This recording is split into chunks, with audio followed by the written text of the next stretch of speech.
My name's Tom Bennett, and I've been driving trucks for just over 20 years. Out here, the road after midnight doesn't belong to you anymore. It's quieter, yeah, but it's a strange quiet, like you're trespassing.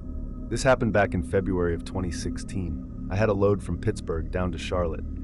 Dispatch sent me on Route 19 through the Appalachians, not my usual run, but they wanted it quick. I figured it'd be fine. I had no idea that stretch of road would follow me into my dreams for years. About an hour past Somersville, the road started winding tighter. No headlights behind me, nothing ahead, just my beams cutting into thick fog. That's when I saw him, a tall man on the shoulder.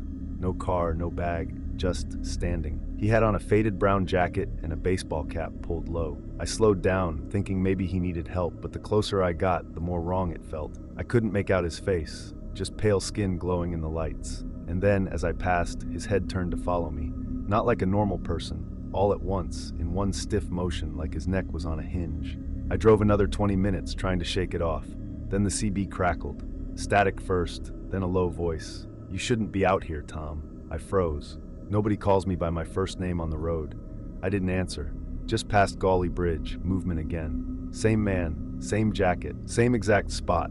Only this was 30 miles from where I'd first seen him. I sped up, gripping the wheel. Out of habit, I glanced at the passenger seat. He was sitting there. Same jacket, same pale, featureless face, smooth skin where eyes and a mouth should be. I slammed the brakes, and the next thing I knew, I was at a rest area outside Beckley at sunrise. Door locked, seat empty. Logbook showed I'd kept driving, but I don't remember any of it. I've run plenty of miles since then, but I keep the passenger door locked in the Appalachians, and I never stop for anyone on Route 19.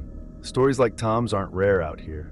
Every driver has their own encounter they can't quite explain. Some talk about figures on the road, others about things that follow you for miles. Rick's story is one of those, and it begins at a lonely truck stop off Exit 54.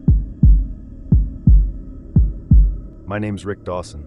I've been running freight across the Midwest for 15 years. You learn to spot trouble out here. Weather, drunks, bad breaks, but nothing prepared me for Exit 54. This was in October of 2019. I was hauling electronics from Chicago to Dallas. Somewhere in southern Missouri, I pulled off for fuel at a little truck stop off Exit 54. Place looked half abandoned, just one flickering sign and a single pump working. I went inside to pay, and the clerk, pale, middle-aged guy with watery eyes, wouldn't stop staring at my license plate. He didn't say a word, just rang me up and handed me the receipt without blinking. Back outside, I noticed an old Peterbilt parked way in the back lot, lights off, no driver in sight. As I was topping off, the CB lit up with a voice that sounded wrong, like it was being played backwards. Just static and garbled words I couldn't make out. Then, from the corner of my eye, I saw the Peterbilt's cab light flicker on and off again. I finished fueling and got moving, but a mile down the road, I noticed headlights behind me. Two big round beams, the Peterbilt. At first I figured maybe he was heading the same way, but every time I sped up, he matched me. Every turn, every merge, he stayed locked behind me. Then without warning, his lights vanished. No turn-off, no brake lights, just gone. Relieved, I kept driving. But 30 miles later, I stopped at a rest area to grab coffee, and there it was, same Peterbilt, parked facing the highway like it had been waiting. I didn't even get out. I floored it back onto the highway, didn't stop until I was 2 states away. Checked the news a week later. That truck stop at Exit 54 burned down in 2003. The lot's been empty ever since. I still take that route sometimes, but I don't stop anywhere near Exit 54. If you're ever driving through southern Missouri at night, keep going, no matter what you see in your mirrors. I thought Rick's story was bad, a ghost truck that shouldn't exist chasing him across the state line. But Charles Whitaker's run through Oklahoma, that one still makes my skin crawl. It didn't involve a truck at all, but something on 2 bare feet, something that didn't belong on the road in this world. My name's Charles Whitaker, and I've been on the road since the early 90s. I've seen blizzards in Montana, dust storms in Texas, and I once watched a tornado tear apart a diner I'd just left. But the thing that's haunted me the most happened on a lonely stretch of I-40 in Oklahoma, somewhere between El Reno and Weatherford, at a place locals call the Dead Run. I'd never heard that name until afterward. Now I wish I'd never learned it. It was late September 2008. I'd been running a refrigerated load out of Amarillo toward Memphis. Dispatch had pushed me to make good time, so I was running later than I liked, past midnight, with nothing but the occasional overpass light breaking the dark. About 10 miles past El Reno, I caught sight of someone standing just beyond my high beams. A woman. Long hair, pale dress, barefoot. She was facing the road, arms at her sides. I figured maybe she'd been in an accident. You do see that sometimes. So I slowed down. But the closer I got, the more I realized she wasn't moving, not shifting her weight, not reacting to my lights, nothing. I eased over, rolling down the passenger window. "Ma'am, you all right?" Her head turned slow, like she'd heard me underwater. And I swear to you, her eyes were pure black. Not like she'd been injured. I mean, no whites at all. She opened her mouth just a little, but no sound came out. Then she lifted one arm and pointed straight down the road. Before I could say another word, a horn blasted behind me.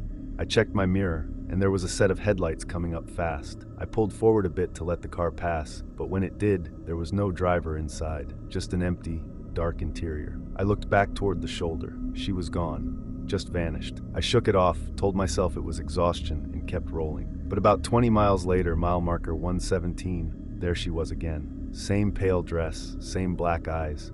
Only this time she was in the middle of the road. I swerved hard to avoid her, felt the trailer sway, cursed under my breath. When I straightened out and checked my mirror, she was sitting in my passenger seat, hands folded in her lap like she'd been there the whole ride. I nearly put the rig into the ditch. When I looked again, the seat was empty. Pulled into the next truck stop, old, beat-up place with buzzing fluorescent lights. The guy behind the counter took one look at me and said, "You saw her, didn't you?" Turns out, other drivers had reported the same woman for years. Always barefoot, always pointing east. Nobody knows who she was, but the story goes, if you follow where she points, you don't come back. I left without buying anything, got back on the road, and drove until sunrise without stopping. And I swear, just as the first light hit the horizon, I glanced at the shoulder, and there she was again, walking away from me into the fields, barefoot, arms at her sides. Haven't taken I-40 at night since, and if you do, don't look at mile marker 117.